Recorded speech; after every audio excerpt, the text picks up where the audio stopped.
अस्सलामुअलैकुम। माशाल्लाह यार सपोर्ट करें डेवलपमेंट ऐसा जैसा कि कोई हुकूमत आज तक ऐसा डेवलपमेंट नहीं करी जैसा इस गवर्नमेंट ने तेलंगाना हुकूमत में आज करके बता चुकी है। टीआरएस गवर्नमेंट इन लोगों के लिए गाड़ियों का इंतजाम करी और टीआरएस गवर्नमेंट निजामाबाद नहीं बल्कि तेलंगाना में जो एक्स्ट्रा फाइन्स हेलमेट के लिए पड़ रहे थे, तेलंगाना हुकूमत ने कि शादी मुबारक की जो स्कीम के पैसे दे रही है, तमामी लोग इससे खुश है और तमाम लोग तेलंगाना गवर्नमेंट शादी मुबारक की स्कीम देकर इन्हों अपना पूरा सपोर्ट कर रही है। जो तेलंगाना गवर्नमेंट आज रियासती सतह पर तेलंगाना का जो अपनी कारनामों पर, अपने इक़दामात पर, अपने जो डेवलपमेंट के वर्क्स है उसकी बुनियाद में हमारे नौजवान बच्चे बच्चियां तालीम हासिल कर रहे हैं, जिनके लिए खाने का इंतजाम, मुफ्त कपड़ों का इंतजाम और उनको आला तालीम इंग्लिश मीडियम तालीम दे रही है। केसीआर साहब का ये इक़दाम है जो कि डेवलपमेंट के लिए कर रहे हैं। ऐसी बहुत सारी स्कीमात है, शादी करा तो पैसे, बुढ़ा हो गया तो उसे वजीफा, ये तमाम स्कीमात तेलंगाना के हालात आप देख रहे हैं। बोधन रोड का हाल आप पिछले भी देखे और अभी भी देखे हैं। बोधन रोड के है तेलंगाना गवर्नमेंट रियासती सतह पर हमारे बेगाला गणेश गुप्ता साहब ने मिला, क्योंकि तेलंगाना में निजामाबाद में मिस्टर डेवलपमेंट ने ऐसे कारनामे अंजाम दिए। मैं और हमारे महल मालापल्ली से जो हमारे वो भी इंतहाई हरदिल अजीज और गरीबों के मसीहा माने जाते हैं, इन्होंने इनका नाम कोई बताने के लायक नहीं, डेवलपमेंट में बदल जाएगा इंशाअल्लाह। मालापल्ली में एजुकेशन हर लिहाज से हर मैदान में हम हमारे बच्चों को, हम हमारे बड़ों के और मालापल्ली को डेवलपमेंट के वर्क और मालापल्ली में ऑफिस, राशन कार्ड, आधार कार्ड, शादी मुबारक स्कीम, ये तमाम स्कीमों से फायदा देंगे। TRS party Ganesh Bablu, TRS party Abdul Hafeez भाई, आने वाली कार है डेवलपमेंट को वोट दो और डेवलपमेंट अपने वोट का सही इस्तेमाल करिए इंशाल्लाह। वो बहुत सारी सलाहियतों का मालिक है और जो है कार्य खैर में भी काम में आगे आगे रहता है। तो टीआरएस पार्टी की जो है की जानिब से उनको जो है टिकट उनको उम्मीदवार बनाया गया। तो मैं आप लोगों से, नौजवानों से, बुजुर्गों से अपील करता हूँ, गुजारिश करता हूँ कि जो है यकीन आप लोग इस नौजवान को जो है हाथ मजबूत करें, ताकि यकीन निजामाबाद तरक्की के नाम से जाना जाता है और इस तरक्की के जिम्मेदार, इस रोए में तरक्की के रोए रवा जनाब बिगाला गणेश गुप्ता साहब यहाँ पर हाजिर है। ये सब हमारी खुशकिस्मती है कि जो है हमको ऐसा एमएलए नसीब हुआ। यकीन हम केसीआर साहब के स्कीमात सारे रियासत में जो है यकीन फेमस है, सारी रियासत में लोग इससे इस्तेफादा कर रहे हैं। और ये खास बात यह है कि जो है केसीआर साहब के स्कीमात को हमारे हद तक, हमारे घर तक पहुंचे वाली निजामाबाद शहर में केसीआर की स्कीम वो घर तक पहुंची है।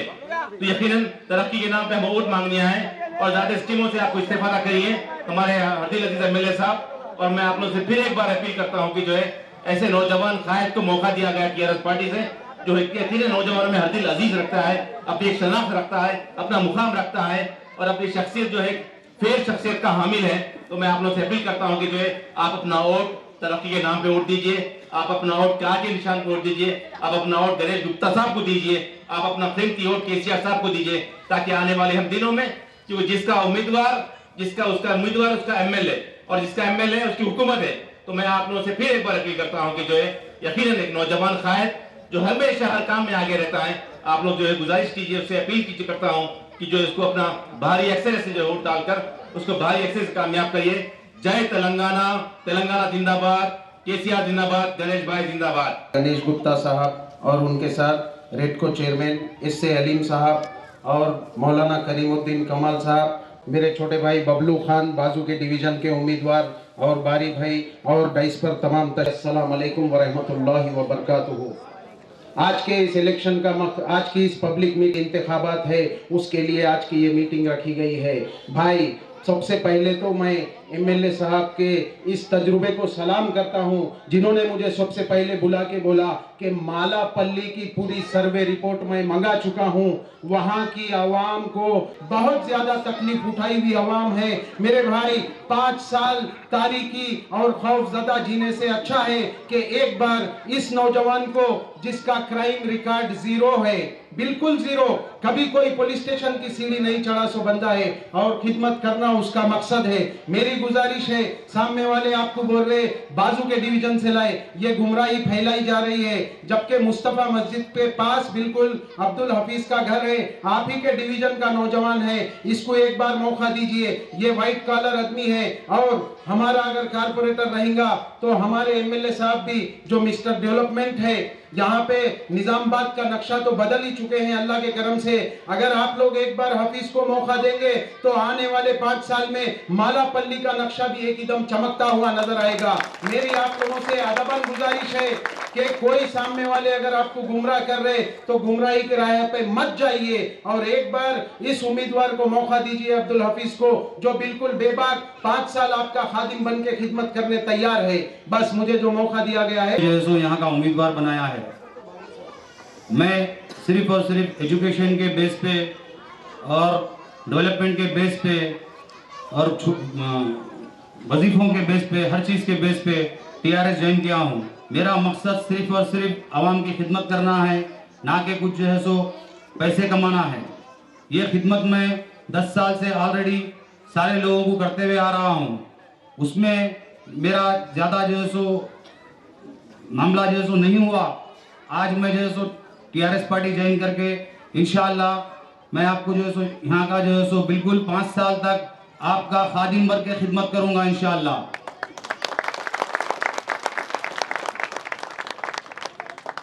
बहुत सारे साल से सब लोग ये बोल रहे हैं कि ये बेंगलुरु का है, बेंगलुरु का है। बहुत सारे लोग बोल रहे हैं ये बेंगलुरु का है। मैं बेंगलुरु में काम किया हूँ, इसलिए बेंगलुरु हफीज से फेमस हूँ। अहमदपुरा कॉलोनी के कम से कम 20 से 30 लोग आज बेंगलुरु में सेटल है, इसलिए बेंगलुरु हफीज से फेमस हूँ। ये बोल रहे हैं कि बेंगलुरु में इलेक्शन नहीं है, दूसरी जगह इलेक्शन है। ऐसी बात नहीं है, बिल्कुल मैं मुस्तफा मस्जिद के पास रहता हूँ। मेरे चाचा की दुकान यहाँ पर 20 से 25 साल पहले यही रोड पे घुमा हूँ। ये गली मेरे लिए नई नहीं है, ये गली मेरे लिए बहुत पुरानी है। शहबाज ट्रेजर जो सीमेंट की दुकान थी, मैं उनका भतीजा। आपका कीमती वोट मुझे देकर आप कामयाब करिए इंशाअल्लाह। मैं आपसे ये वादा करता हूँ कि 5 साल आप लोगों का खादिम बन के इंशाअल्लाह मैं खिदमत करूँगा। जनाब सीनियर कायद जनाब तारिक अंसारी साहब और बबलू खान साहब, वार्ड नंबर 56 के कैंडिडेट। स्कीम ज़रूर रहती थी मगर वो सिर्फ कारकुनों तक महदूद हो जाती थी, मगर टीआरएस पार्टी का ये जो तरीका है कि उसकी स्कीम पहुंचती है। इससे पहले हमने देखा कि आली जनाब बिगाला गणेश गुप्ता साहब मुकामी रुकन असम्बली एक एक शादी के चेक को घरों तक पहुंचाया करते थे। वो ये बोलते थे कि गरीब आदमी के घर में शादी हुई है, गरीब आदमी के घर में शादी का इंतजाम कोई मामूली चीज नहीं है। एक बच्ची के बाप से पूछिए उसके दिल पर क्या गुजरती है और कितनी तकलीफों के बाद वो बच्ची की शादी का इंतजाम करता है। और उस परेशान हाल बाप के जख्मों पर मरहम रखने के लिए जरूरी है कि वो बाप हम उसके घर के दरवाजे तक मदद पहुंचाएं। और उन्होंने ये काम निजामाबाद शहर में करके बताया है कि गरीब के घर दरवाजे पर आवाज देकर ये आपका चेक लीजिए। ये खिदमत का जज्बा है और ये जज्बा बेदार किया है जनाब केसीआर साहब हमारे तेलंगाना के चीफ मिनिस्टर ने। एक एक रुकने असेंबली, एक एक एमएलए को ये बताया कि गरीब के दरवाजे तक जाकर आप उसकी दाद रसी करेंगे तो यकीनन वो आपका हमदर्द हो जाएगा। और आज शहर में यही कैफियत है। आप बिगाड़ा गणेश गुप्ता साहब, आप जहां जा रहे हैं, आपके जाने से पहले आपका तस्करा होता है कि एमएलए साहब काबिल तारीफ है कि लोगों की खिदमत का जज्बा रखते हैं और हर मोहल्ले में काम कर रहे हैं। सब गलत बात है। बेंगलुरु में रहते नहीं, ऐसे तो बहुत से लोग सऊदिया में रहते हैं, यहाँ रहते हैं, वहाँ रहते हैं, लेकिन मुकाम उनका यही है मालापल्ली। और उन्होंने एक कौम की खिदमत करने के जज्बे से ये टिकट उनको दिया गया। एक साफ सुथरे आदमी है, जो कौम की खिदमत करना चाहते हैं और अपने जेब से 10 साल से खर्चा करते हुए यहाँ पे कई लोगों की खिदमत करे, कई लोगों को बेंगलुरु के अंदर भी जॉब दिलाए। आप लोगों को ये मालूम होना चाहिए कि आज हमारे पास आज से 30 साल से 40 साल से अपन निजामाबाद को देखते आ रहे, यही मालापल्ली की रोड को देखते आ रहे, कितनी बुरी हालत थी, ये कॉलोनियों की कितनी बुरी हालत थी। लेकिन ये 6 साल के अंदर हमारे निजामाबाद अर्बन एमएलए बिगाड़ा गणेश गुप्ता साहब ने निजामाबाद के अंदर 800 करोड़ रुपए लाकर यहाँ के पूरे डेवलपमेंट किए। यही अपने मालापल्ली के बोधन रोड जो सामने से जा रही है, हमारे नौजवान कई एक्सीडेंटों के अंदर उसके अंदर मर गए, लेकिन आज तक किसी 30 साल से कभी वो रोड को कोई देखा नहीं। एमएलए साहब अपनी खुद जिम्मेदारी से उस रोड के ऊपर पूरा डिवाइडर्स बनाए और वो डिवाइडर पे जो कॉलम छोड़े गए, कौन सी गाड़ी को किस तरीके से टर्न करना चाहिए ताकि एक्सीडेंट ना हो, किसी मुसलमान नौजवान बच्चे को कुछ प्रॉब्लम ना हो, वो इंजीनियर्स को हैदराबाद से बुलाकर ये रोड को सेट कराए पूरा, क्योंकि ताकि मुसलमानों के जो बच्चे एक्सीडेंट हो रहे थे उसको ना हो, हाथी से ना हो। और इसी तरीके से निजामाबाद के अंदर अंडरग्राउंड ड्रेनेज के नाम पे इससे पहले कांग्रेस में 130 करोड़ रुपए आए थे, इससे पहले कांग्रेस का मेयर था, 130 करोड़ रुपए पूरे खा गए। लेकिन अंडरग्राउंड ड्रेनेज का काम हमारे एमएलए साहब लाकर निजामाबाद में जो तकमील कराए, मैं एमएलए साहब का तहे दिल से शुक्रगुजार हूँ।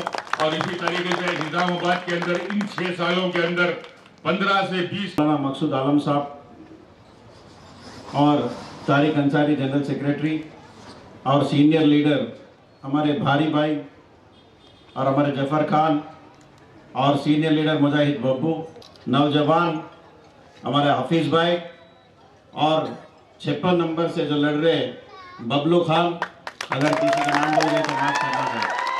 यहाँ पे बेंगलुरु ऑफिस कहा जाता है।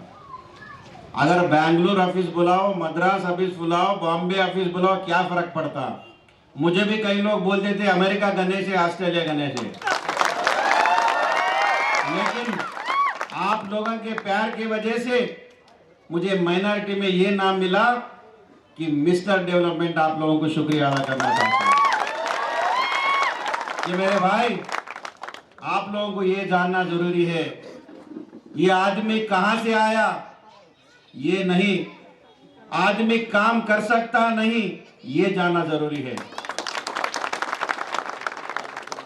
कई लोग मुझे बोले थे कि भाई बिगाड़ा गणेश गुप्ता साहब अमेरिका से आए, जीत के फिर वो अमेरिका चले जाएंगे। ऐसा किया मैं? आज अगर डेवलपमेंट से बात करना है तो ये स्टेज के नीचे का रोड से शुरू करना पड़ेगा मुझे।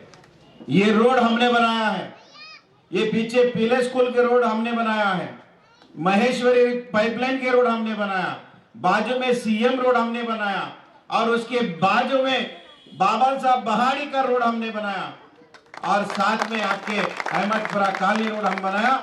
और अहमदनाट एरिया ऐसा रहेगा जैसे कपिला होटल निखिल साई के सामने जो डिवाइडर है, जैसे जाड़ा है वैसे रहेगा। और हमारा और एक उम्मीदवार यहाँ पे काम करके हम आवाम को तकलीफ देना नहीं चाहते। निजामाबाद कई रोड खोद दिए, आवाम हमेशा मेरे साथ दिए, धूल उठ रहा था, एक तरफ ट्रैफिक जाम हो रहा था, आगे पार्टी वाले हमको बदनाम किए, अखबार में स्टेटमेंट दिए, लेकिन निजामाबाद के आवाम मुझे कभी बदनाम नहीं करा। 2014 में 11,000 से मुझे जिताए ताकि गणेश गुप्ता कौन है जानते भी नहीं, लेकिन 2018 में जो इलेक्शन हुआ था हमारा काम देख के 27,000 से मुझे जिताए। मैं ज्यादा लंबा नहीं बोलूंगा, आपको 3-4 इंपॉर्टेंट चीजें बोलेंगे। अगर किसी को लड़की होती है तो वो लोग परेशान रहते कि भाई हमको लड़की होती, वो आजू बाजू वाला के बोलते बाबू आप फिक्र मत करो बेटे, आगे लड़कियां हो जाएंगे। अगर लड़की नहीं है तो इस दुनिया कैसे रहेगा? कोई नहीं चाहता कि मुझे लड़की नहीं होना, वो चाहता है कि अगर लड़की के शादी करने के लिए कर्जों में जाना पड़ेगा, इसीलिए वो चाहता है कि लड़की नहीं चाहिए। केसीआर साहब आप फिक्र मत करो, हर लड़की का शादी करने की जिम्मेदारी मेरा है और हर घर का जिम्मेदारी मैं लेता हूं। उसका नाम है शादी मुबारक। 51,000 का स्कीम चालू हुआ, फिर उसके बाद 75,000 हुआ, फिर इसके बाद ऐसा जब हम गए केसीआर साहब के पास, हमको पूछे क्या गणेश कैसे है स्कीम, लोग खुश है क्या, 75,000 से शादी कर रहे हैं क्या? मैंने बोला कि साहब आपके 75,000 और 10-15,000 उनके जमा करके शादी कर रहे हैं। अच्छा, हम 75,000 देने के बाद भी 10-15,000 दे रहे, हाँ चाय और समोसा खिला के शादी कर रहे। तो केसीआर साहब ने बोले नहीं, 1 रुपए वो घर से नहीं डालना पड़ेगा और समोसा चाय पिला के नहीं, बिरयानी खिला के शादी करना चाहिए। इसीलिए हम 1,01,16 रुपए करेंगे। इसीलिए शादी मुबारक के लिए 1,01,16 रुपए मैं अपने हाथों से हजारों लोगों को करोड़ों रुपए में काम नहीं कर सकते। अपने बेटा भी नहीं देखता, अपना बेटी भी नहीं देखती, उस टाइम पे उनको कुछ पैसे की जरूरत पड़ती है।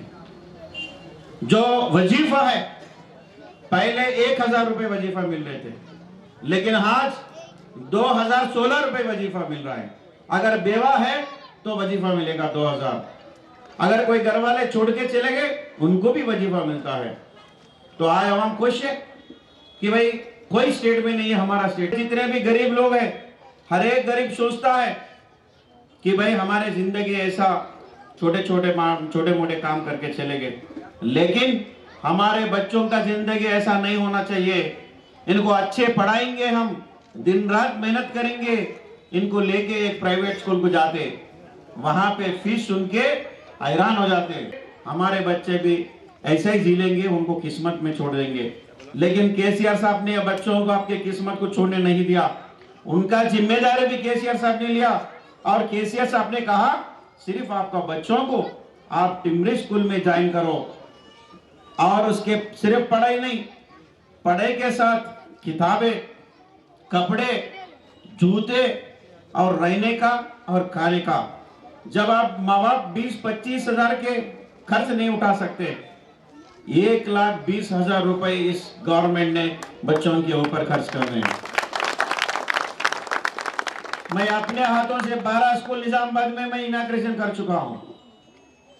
मेरे भाइयों, आप ये समझिए, कौन तरक्की करना चाहता है, कौन आवाम के अच्छे बुरे सोचते हैं, कौन यहाँ पे डेवलपमेंट करते हैं, आप नजरअंदाज करो।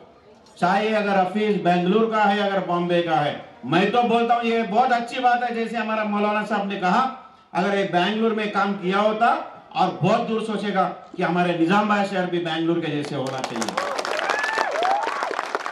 और इनके तरफ से एक बात और मैं बोलता हूं, अगर हफीज अच्छा काम किए, आपके एरिया वाले पूरा शाबाशी इनको दो। अगर इनका कुछ गलत काम हुआ इनसे, पूरी जिम्मेदारी मैं लेता हूं, आप बेफिक्र रह जाइए। अगर कोई डेवलपमेंट नहीं हुआ, मैं निजामाबाद में मेरा ऑफिस है, आप आइए मेरे पास। हर रोड, हर गली में लाइट, मोरिंग, वो करने का हमारा जिम्मेदारी है। मेरे भाइयों, आगे आने वाले इलेक्शन में कभी भी हमारे पास बहुत परसेंटेज ऑफ वोटिंग कम हो रहा है। नौजवानों, आप लोग बेटे जो भी जिनको भी फर्स्ट टाइम वोटिंग आए, और अपना माँ बाप को समझाओ कि कैसे कैसे स्कीमात केसीआर साहब का है और कैसे कैसे डेवलपमेंट यहाँ पे निजामाबाद में चल रहा है। अगर अपना शहर का डेवलपमेंट होना है, हुकूमत केसीआर साहब का है, वहां पे सीएम केसीआर साहब है, और उन्हीं का आदमी है जो गणेश गुप्ता एमएलए बैठा हुआ है टीआरएस के। अगर आपके कारपोरेटर, आपके मेयर,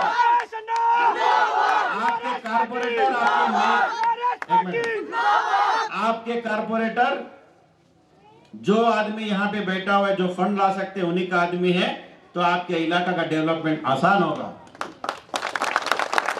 तो यहाँ पे टीआरएस पार्टी के कारपोरेटर रहेंगे, आगे मेयर भी टीआरएस के रहेंगे, और हमारे एमएलए भी आपके रहेंगे टीआरएस के, फिर हुकूमत भी टीआरएस के हैं। ये गलत बात मत करो। तो हफीज भाई को जिताओ, ये नजरअंदाज कर दो बेंगलुरु, ये बेंगलुरु है, चेन्नई है, और इसको पॉजिटिव में ले लो कि भाई आगे काफी दुनिया देख के आया और इनको डेवलपमेंट करने का बहुत आगे सोच है। और ये मुझे जो मौका दिया, मैं शुक्रिया अदा करना चाहता हूं। और आने वाले 22 तारीख पे कार का निशान पर वोट डाल के बड़े से बड़े मेजॉरिटी में जिताइए। और मैं आपके शुक्रिया अदा करके मैं अपने बात को ख़त्म करता हूँ।